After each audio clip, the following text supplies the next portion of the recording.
নমস্কার বন্ধুরা, ট্রাভ and ট্রাভ YouTube চ্যানেলের আজকে আর একটি নতুন পর্বে আমি স্বদেশ আপনাদের জানাই স্বাগত। আজকের এই পর্বে আপনাদের দেখাবো খাটু শ্যাম দিল্লি ধাম, দিল্লির অন্যতম মন্দির খাটু শ্যাম দিল্লি ধাম, সেই সঙ্গে দিল্লির আরও কয়েকটি দর্শনীয় স্থান। কিন্তু আপনাদের মনে প্রশ্ন আসতেই পারে, কৃষ্ণ কেন খাটু শ্যাম? যে হেডলাইনটি আপনারা দেখছেন, যেখানে কৃষ্ণ কেন খাটু শ্যাম, এটা যদি আপনাদের জানতে হয় তাহলে স্কিপ না করে শেষ পর্যন্ত আজকের এই পর্বটি আপনাদের দেখতেই হবে।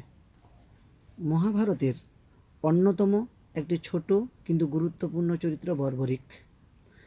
মধ্যম পাণ্ডব ভীমের পুত্র ঘটোৎকচ ও আহিল্যাবতী বা মৌরবীর একমাত্র পুত্র। আহিল্যাবতী খুবই তেজস্বিনী ও যুদ্ধ নিপুণা ছিলেন। তিনি তার সমস্ত রকম অস্ত্র শিক্ষা তার পুত্রকে দান করেন, আর শাস্ত্র শিক্ষায় বর্বরিককে জ্ঞানী করে তোলেন তাঁরই পিতামহী ভীমঘরণী হিড়িম্বা। বর্বরিকের ন্যায় কৃষ্ণভক্ত মহাভারতে বিরল। কথা প্রসঙ্গে বর্বরিক তার মাতা আহিল্যাবতীকে প্রশ্ন করেন, তিনি অস্ত্র শিক্ষা করছেন কেন? তার মাতা উত্তর দেন, দুর্বলকে রক্ষা করার উদ্দেশ্যেই অস্ত্র শিক্ষা। বর্বরিক স্থির করেন, দুর্বলের রক্ষা ছাড়া তিনি অস্ত্র ধারণ করবেন না। একইভাবে পিতামহী হিড়িম্বাকে প্রশ্ন করেন, সহজে কিভাবে মোক্ষ লাভ করা যায়? পিতামহী উত্তর দেন, একমাত্র শ্রীকৃষ্ণ হাতে মৃত্যু ঘটলে সহজেই মোক্ষ লাভ করা যায়। কিন্তু শ্রীকৃষ্ণ নিজ স্বরূপ সহযোদ্ধা ছাড়া কাউকে সহজে বধ করেন না। বর্বরিক শ্রীকৃষ্ণ ন্যায় যোদ্ধা হওয়ার উদ্দেশ্যে মায়ের অনুমতি নিয়ে নবদুর্গা ও সিদ্ধিদাত্রীর তপস্যা করেন ও বাসুদেব সহ বহু অমোঘ অস্ত্র লাভ করেন। এরপর যুদ্ধক্ষেত্রের যুদ্ধে অংশগ্রহণ করার উদ্দেশ্যে মনস্থির করেন। তার অস্ত্র শিক্ষা ও শাস্ত্র জ্ঞানে শ্রীকৃষ্ণ প্রীত হন এবং বর্বরিককে মোক্ষদানের উদ্দেশ্যে ব্রাহ্মণ বেশে তাঁর সম্মুখে উপস্থিত হন। ব্রাহ্মণ দর্শন করে বর্বরিক শ্রীকৃষ্ণকে প্রণাম করেন। শ্রীকৃষ্ণ জানতেন বর্বরিকের ন্যায় ধার্মিক ও যোদ্ধা বিরল, তবু তাকে পরীক্ষার উদ্দেশ্যে বর্বরিকের একটি পরীক্ষা নেন। শ্রীকৃষ্ণ প্রশ্ন করেন, তুমি কুরুক্ষেত্রের যুদ্ধে কোন পক্ষে অংশগ্রহণ করবে? বর্বরিক উত্তর দেন, দুর্বলের পক্ষে। শ্রীকৃষ্ণ বলেন, পাণ্ডবরা এই মুহূর্তে দুর্বল, কিন্তু তুমি এখন পাণ্ডব পক্ষে। কিন্তু কৌরবরা যদি কখনো দুর্বল হয়ে যায়, তখন তুমি কোন পক্ষে থাকবে? বর্বরিক উত্তর দেন, মাতার আদেশে দুর্বল রক্ষা করাই আমার ধর্ম। আমি অবশ্যই কুরুপক্ষে যোগদান করব। শ্রীকৃষ্ণ বুঝতে পারেন বর্বরিক যদি কুরুপক্ষে যোগদান করেন তবে কৌরবদের জয় অবশ্যম্ভাবী। তাই ব্রাহ্মণরূপী শ্রীকৃষ্ণ ছলনা করে বর্বরিকের কাছে দান ভিক্ষা করেন। বর্বরিক দান দিতে স্বীকার করলে শ্রীকৃষ্ণ তার মস্তক ভিক্ষা করেন এবং নিজ রূপ দর্শন করেন। শ্রীকৃষ্ণ রূপ দর্শন করে বর্বরিক আনন্দে বিগলিত হয়ে মস্তক দানে সম্মত প্রকাশ করেন। বলেন, তিনি কুরুক্ষেত্রের যুদ্ধ দর্শন করতে আগ্রহী ছিলেন। তাই শ্রীকৃষ্ণ যদি তাকে কুরুক্ষেত্রের যুদ্ধ দর্শনের ব্যবস্থা করতে পারেন তবে তিনি তখনই মৃত্যুবরণে প্রস্তুত।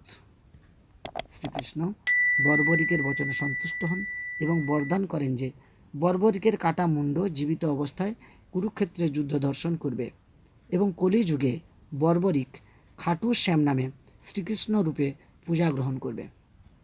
শ্রীকৃষ্ণ সুদর্শন চক্রের অস্ত্রে বর্বরিকের মস্তক ছেদন করেন ও সুউচ্চ পর্বতের চূড়ায় তা স্থাপন করেন।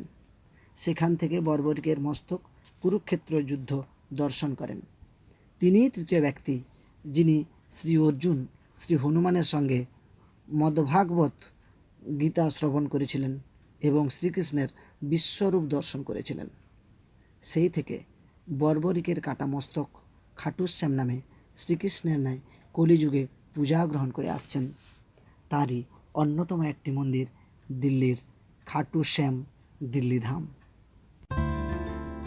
এই মুহূর্তে আমরা এসে পৌঁছেছি দিল্লি শহরের অন্যতম মন্দির খাটু শ্যাম মন্দিরের মূল গেটের সামনে।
আমরাও প্রবেশ করলাম মন্দিরের প্রাচীরের মধ্যে। সামনেই শ্যামের পদযুগল, সেখানে প্রণতি জানিয়ে এগিয়ে গেলাম সামনের দিকে। বিশাল লাইন পড়েছে, লাইনে দাঁড়িয়ে মন্দিরের ভেতরের দৃশ্যগুলো দেখানোর চেষ্টা করছি আপনাদের।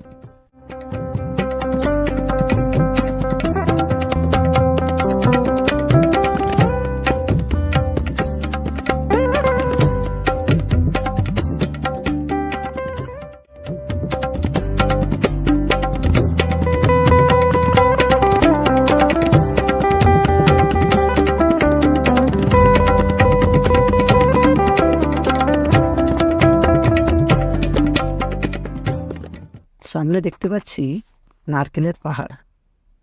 লাল সালুতে নারকেল জড়িয়ে ভক্তবৃন্দরা তাদের মনস্কামনা জানিয়েছেন বাঁকে বিহারী এবং খাটু শ্যামের সামনে।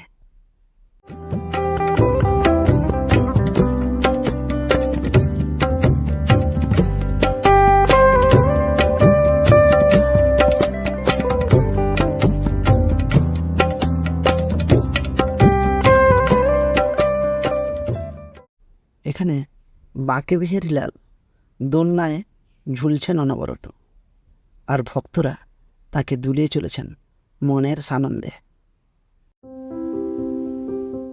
এখানে রয়েছে সেই শক্তিপীঠ যেখানে 65 ফুট গভীর থেকে ফাউন্ডেশন করে 1,500 কিলোগ্রাম অষ্টধাতুতে নির্মিত হয়েছে দেবীর সতীপীঠ।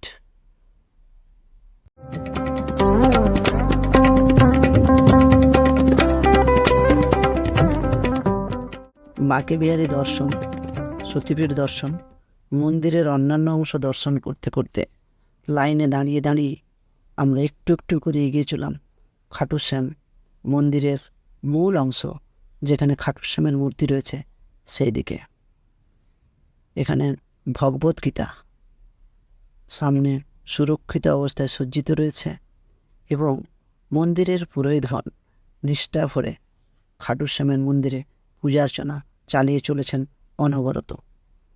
আমরাও একটু একটু করে এসে পৌঁছালাম খাটু শ্যাম মন্দিরের একদম প্রভু খাটু শ্যামের সম্মুখে। সামনে বহু দর্শক তার চরণামৃত গ্রহণ করছেন এবং প্রণামী বাক্সে প্রণামী রাখছেন। প্রভুকে দর্শন করে আমরা মন্দিরের মূল অংশ থেকে বেরিয়ে এলাম। সামনে দেখছি ভারত মাতার একটি ম্যাপ এবং তার চিত্র, সেটা দর্শন করে সামনের দিকে এগিয়ে এলাম। দেখতে পেলাম প্রভুর মন্দিরে নিবেদন করার জন্য বহু রকম স্টল রয়েছে। সামনে দেখতে পাচ্ছি স্বর্গদ্বার। আমরা সেই স্বর্গদ্বার অতিক্রম করে এগিয়ে গেলাম আরও একটু সামনে, যেখানে প্রভু খাটু শ্যামের মূল মন্দির নির্মিত হবে তার একটি মডেল সামনে রয়েছে এবং এখানে দেখতে পাচ্ছি বহু ঘণ্টা ঝোলানো রয়েছে, যে ঘণ্টাগুলো বাজে হয়তো প্রভু শ্যামকে নিবেদন করা হচ্ছে মনস্কামনা।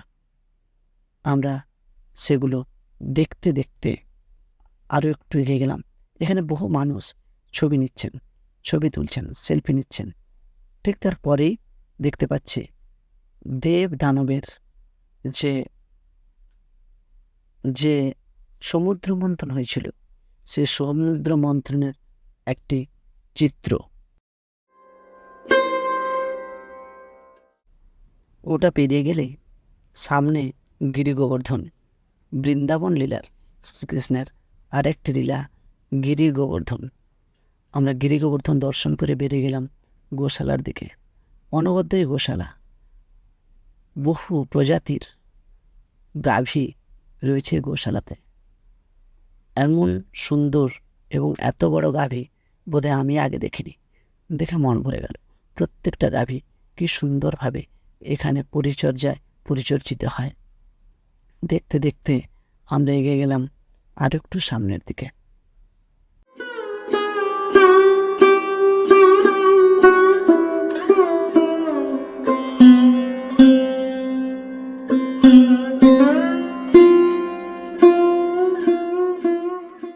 দেখতে পাচ্ছি সামনে বহু খাবার স্টল। স্থানীয় যে সমস্ত সুস্বাদু খাবারগুলি তৈরি হয়, প্রত্যেকটি খাবার এখানে থরে থরে সাজানো রয়েছে বিভিন্ন স্টলে। দর্শনার্থীরা, ভক্তরা যারা অনেকক্ষণ ধরে লাইনে ছিলেন, তারা সবাই একে একে এসে এখান থেকে তাদের পছন্দ মতন খাবার কিনে খাচ্ছেন।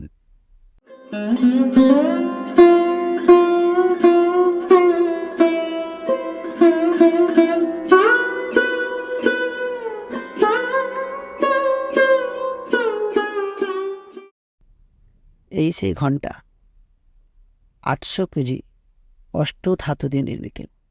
এই ঘন্টা যা ভারতবর্ষের সবচেয়ে বড় ঘন্টা হিসাবে বিবেচিত, যেখানে প্রত্যেকে আসছেন এই ঘন্টায় ঘণ্টাধ্বনি করছেন, শ্রী খাটু শ্যামকে তার মনোবাঞ্ছা নিবেদন করছেন। বহু মানুষ এখানে সেলফিও তুলছেন।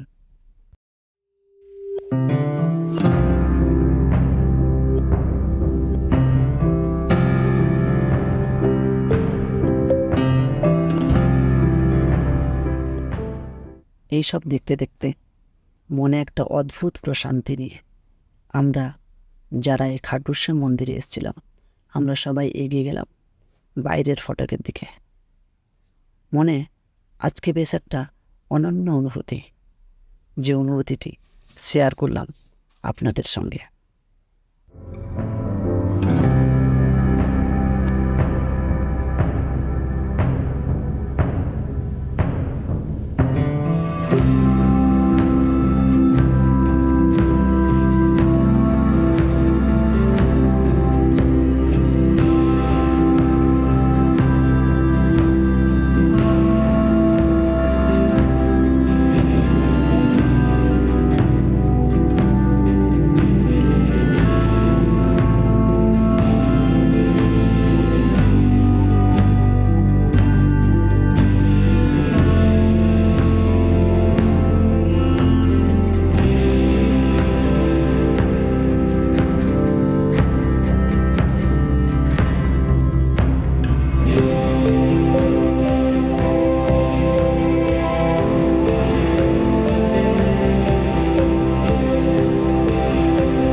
খাটু শ্যাম মন্দির দর্শনের পর এবার আমাদের গন্তব্য লালকেল্লা।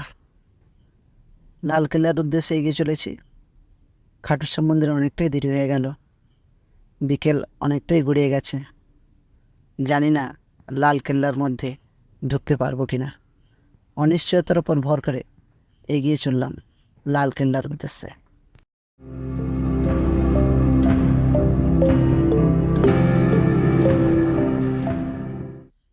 এই সেই লালকেল্লা। প্রত্যেক বছর স্বাধীনতা দিবসের প্রাক্কালে লালকেল্লায় তেরঙ্গা পতাকা উত্তোলিত হতে দেখেছি। ভাবতে পারিনি কখনো লালকেল্লা চাক্ষুষ করব। যদিও ভেতরে প্রবেশ করতে পারলাম না, তবু দুধের স্বাদ ঘোলেতেই বেটে নিলাম কিছু ফটো তুলে, এবং একবার লালকেল্লাটাকে দু চোখ ভরে দর্শন করে আমরা এগিয়ে চললাম সামনের দিকে।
যাওয়ার পথে চোখে পড়ল দিল্লির মেট্রো রেল লাইন।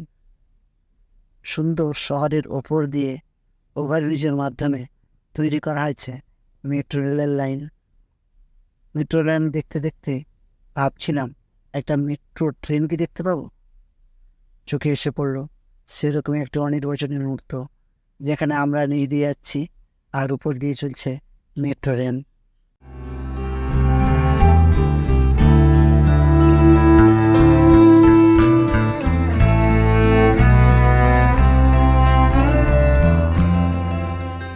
সুপ্রিম কোর্টের প্রাচীর বরাবর এগিয়ে চলেছি।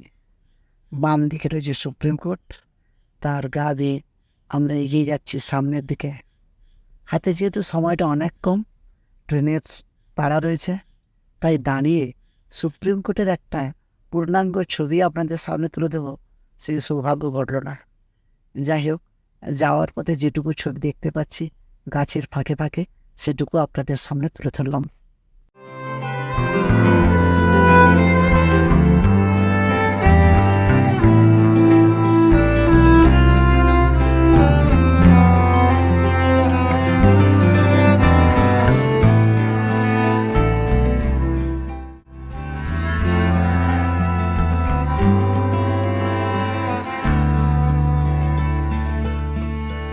ইন্ডিয়া গেট দেখতে দেখতে সে কথাটা বলেই শেষ করব। যদি আমাদের চ্যানেল ভালো থাকে তাহলে সাবস্ক্রাইব করুন, কমেন্ট করুন, লাইক করুন, শেয়ার করুন, যাতে ভালো ভালো ভিডিও আমরা আপনাদের সামনে তুলে ধরতে পারি। সেই সঙ্গে একটা কথা, সঙ্গে থাকুন, এনজয় করুন। নমস্কার, ধন্যবাদ।